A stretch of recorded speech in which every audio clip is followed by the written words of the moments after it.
Did want to introduce here Susie Sabernick, very gracious to spend some time with us this morning. Susie's a Senior Assistant Director of National Outreach for Purdue. Are you still handling the Pittsburgh area as your territory? I know that a little bit year to year in admission, Susie. Yes, so that's the plan. Next year, fingers crossed, we'll be able to get back out on the road again. But yes, I'll most likely still be doing Pittsburgh. Okay, perfect. And then do you want to share towards the end, if there's anybody that handles Ohio and Michigan and things like that? We're always happy to make those connections too, since we have some other people.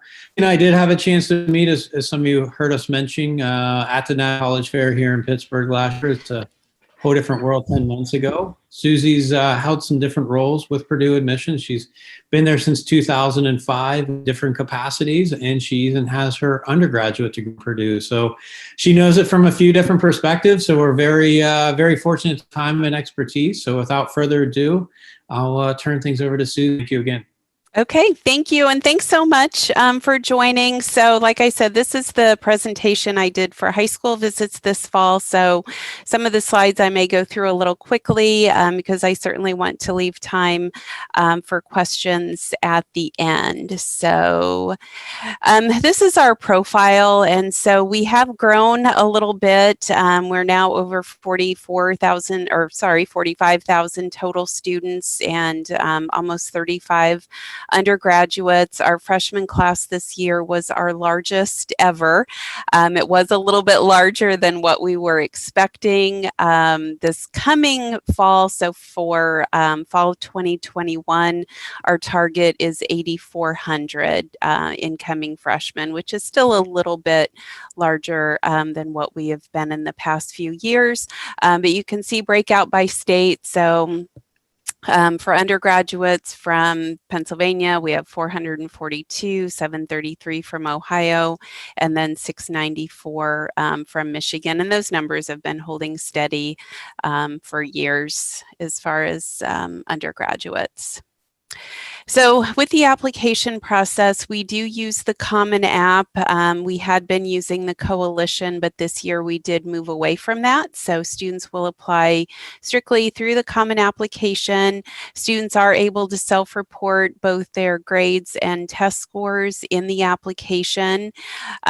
We accept both SAT or ACT. We have no preference.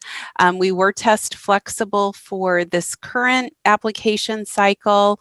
And right now it's, of course, still a little bit up in the air. I'm assuming we probably will still be test flexible again for next year for juniors, but of course, not knowing what's going to happen.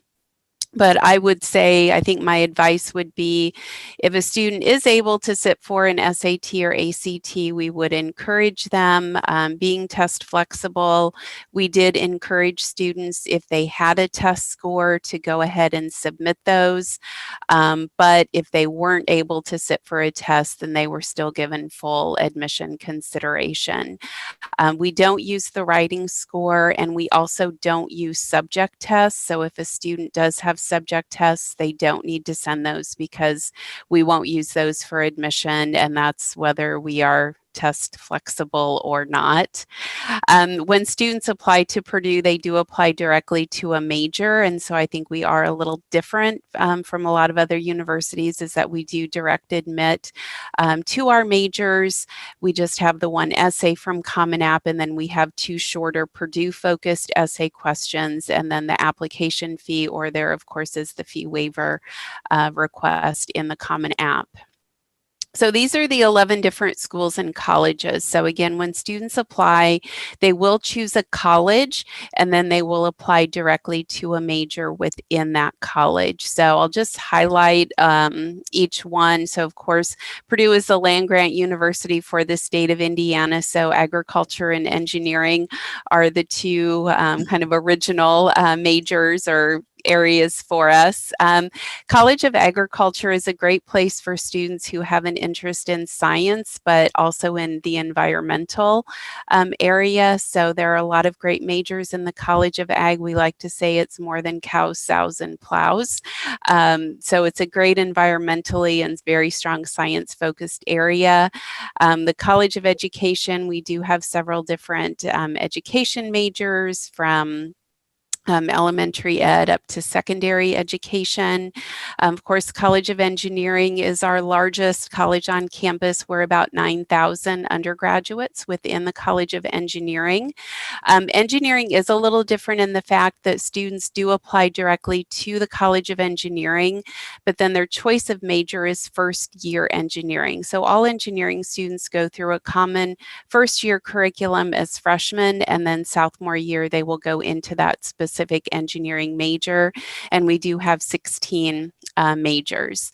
And then exploratory studies is our undecided area. So for students who aren't sure what they'd like to do, or maybe they have interest in several areas and they really don't want to have to choose one, they can start in exploratory, and it really does allow them to explore. They work very closely with their academic advisor to help them figure out where their interests are.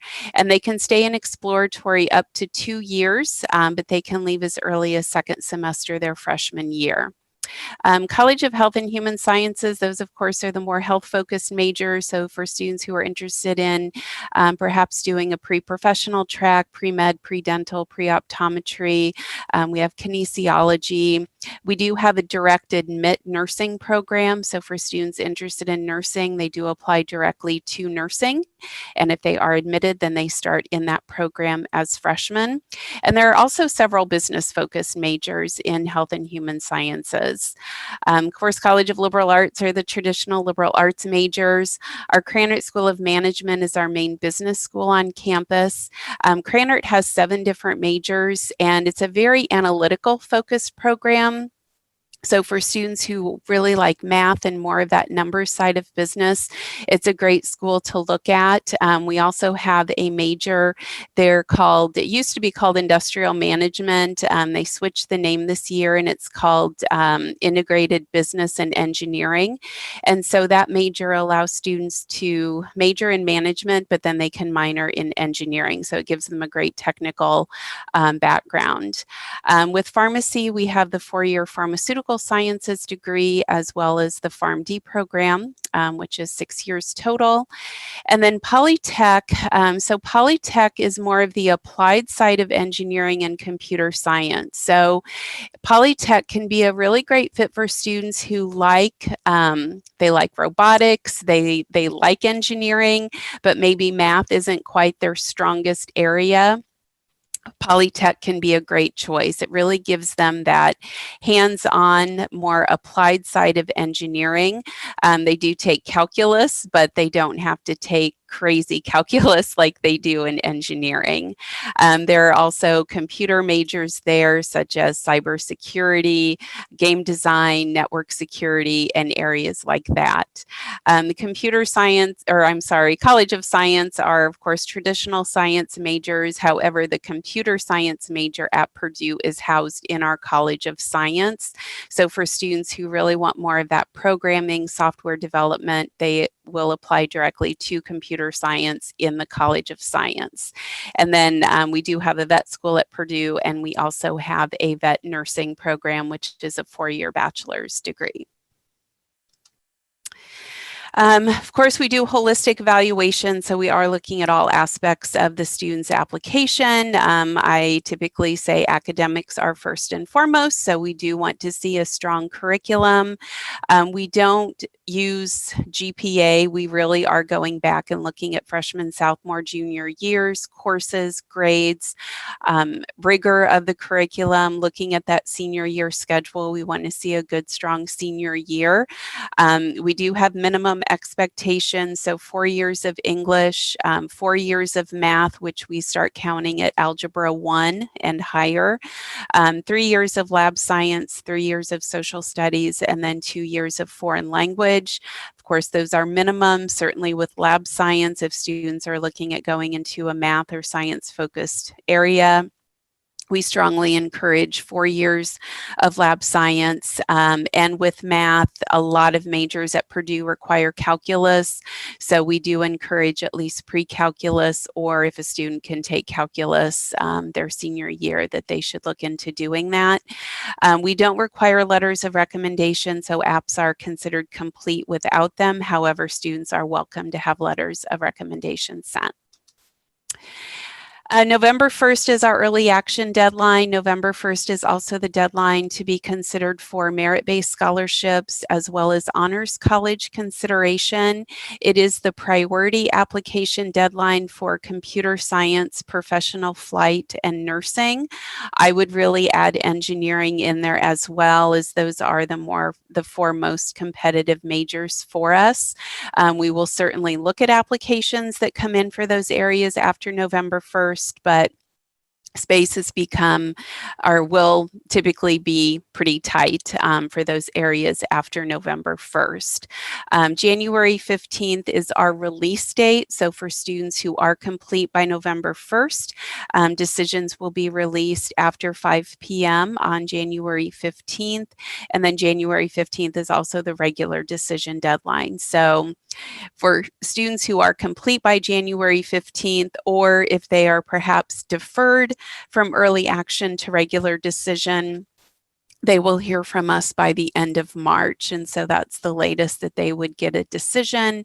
And then once students are admitted, then they have until May 1st to accept their offer of admission.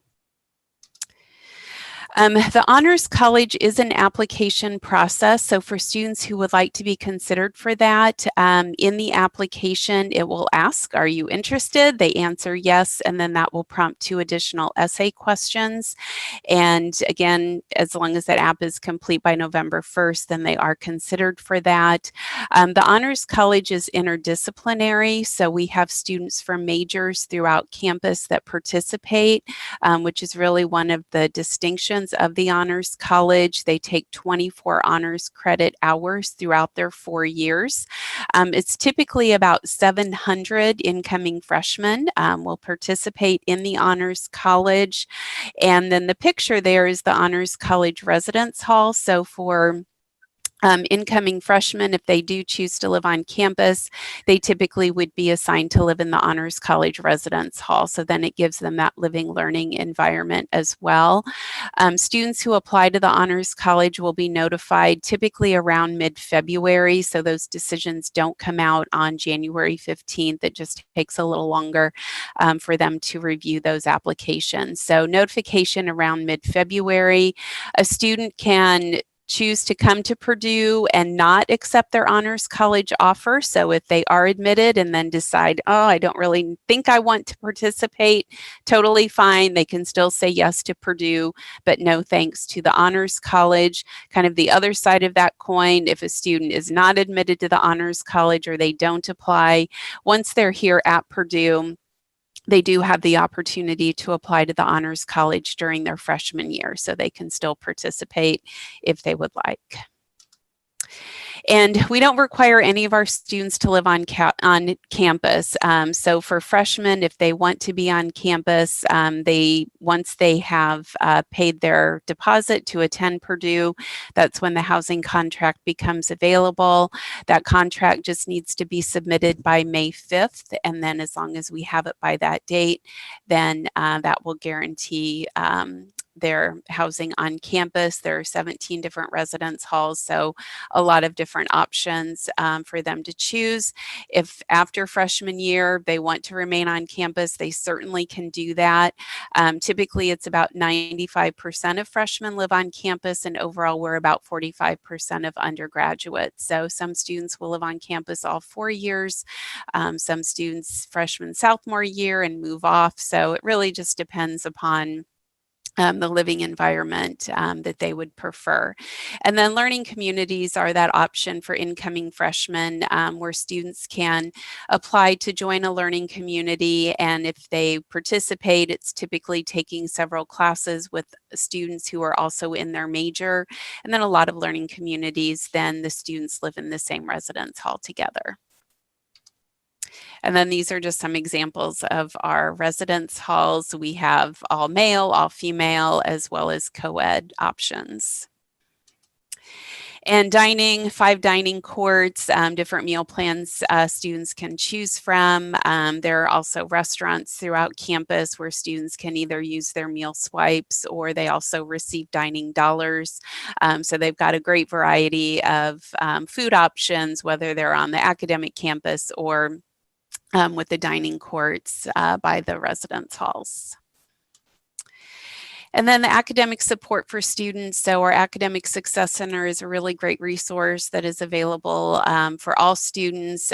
We have the online writing lab, Purdue OWL, which we have a lot of high school students will take advantage of that if they need that help writing papers.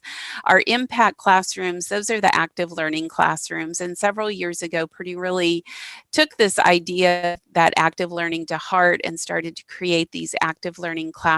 So the picture there is just one example where students are able to have a much more collaborative environment. So even though the classes are still big, they're typically over 100 students, they're sitting in small groups of maybe 5 to 8 students, and then the professor can easily interact with those students in those classrooms as well. 2 years ago, we opened our Wilmeth Active Learning Center, which added 27 additional active learning classrooms. And so every student at Purdue now takes at least one of those courses. And then all students are also assigned an academic advisor, and they do have to meet with that advisor each semester to be able to make their schedule for the following semester. So they always have that guidance to help them with their plan of study. And then our Center for Career Opportunities, so they sponsor our career fairs, work with companies who come to Purdue to recruit. Last year, we had 39 career fairs that took place on campus. We also had about 1,700 different companies that came to Purdue to recruit. So our students do very well as far as looking for internships and then that full-time job placement. We also have a co-op program as well. So co-op is done through our Office of Professional Practice, and students can do either 3-semester or 5-semester co-op programs. And our cost of attendance, so we are currently on 9 years of a tuition freeze. The Board of Trustees just announced, I think in their last meeting a few weeks ago, they are holding the cost of room and board for 10 years. And so we'll have to wait and see if we're able to do a 10th year for tuition, but we are very proud of this tuition freeze. It's been a really high priority of our president as well as the Board of Trustees that we've been able to maintain this freeze now for 9 years with tuition, and 10 years as of right now for housing and dining. And our scholarships, so our financial aid website has the scholarship or financial aid estimator that families can really go on that at any time. It's live pretty much throughout the year and plug in numbers. Again, November 1st is that deadline for merit scholarship consideration.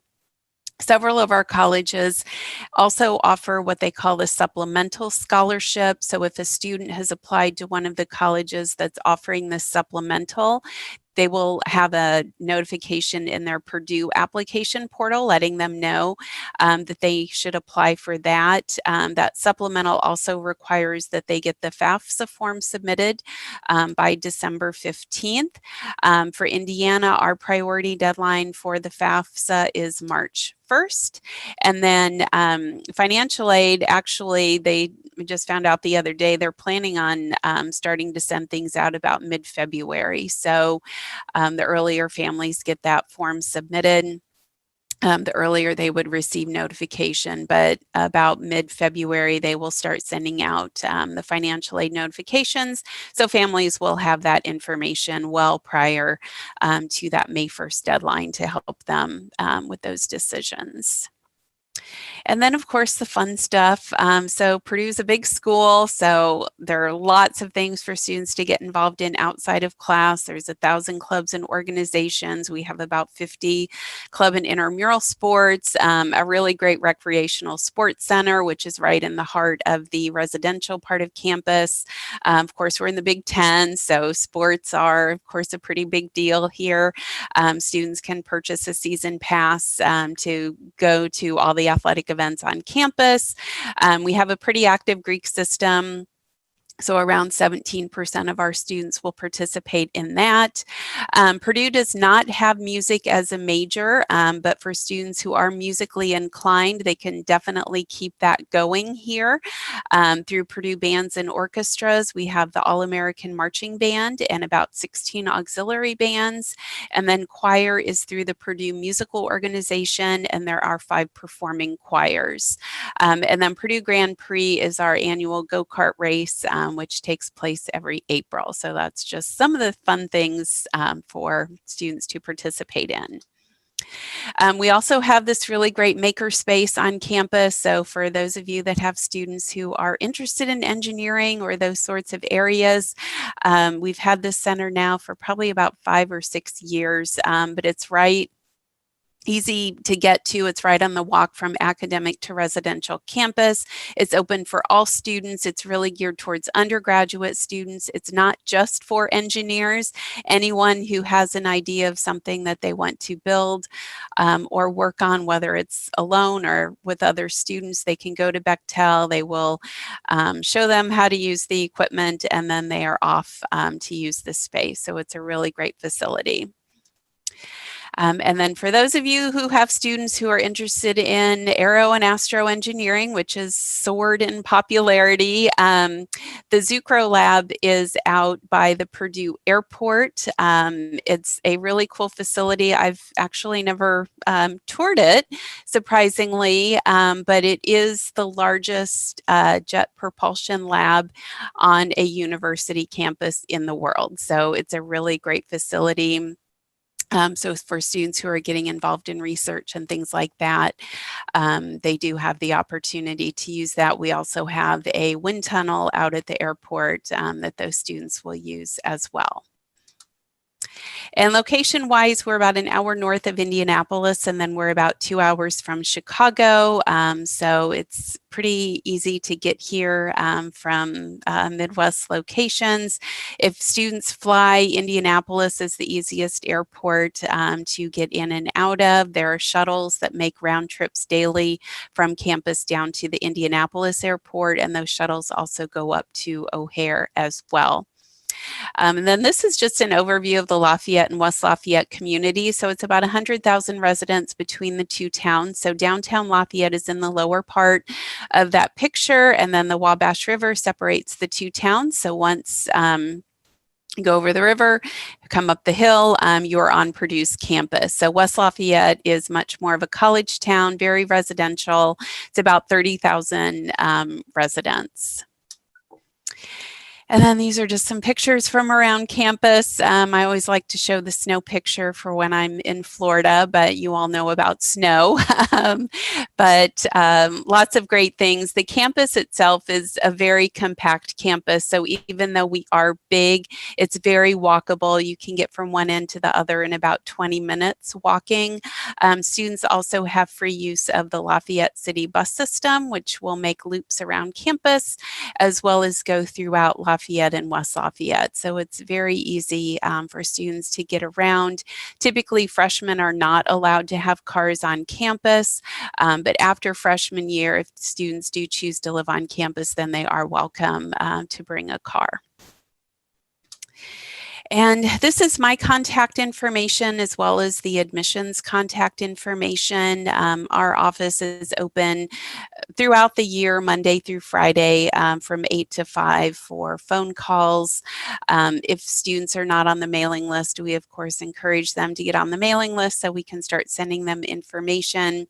And as far as visit programs, right now this spring, we will continue our virtual admissions presentation, which is about a 30-minute presentation. We also have students that will be available as well to answer questions and kind of talk more about the student life this fall, and I think we are looking to still continue it this spring. We were offering walking tours of campus. They were about an hour long. They were limited to 9 total people. So it could be a student and then either 1 or 2 parents or 2 family members with them. They didn't go inside buildings. It was student led, but they just walked through the academic part of campus. The residence halls I know are not going to be open at all this coming spring, but if we are able to start offering those walking tours again, my assumption it will be probably in February, since students are just coming back in mid-January. So students should just keep an eye on the website if they do want to try to visit campus in person. But admissions, like I said, is doing those virtual presentations. And our schools and colleges are also doing virtual sessions as well. So for students who are interested in whichever major, they definitely should be checking out the virtual offerings that are being offered by that particular college.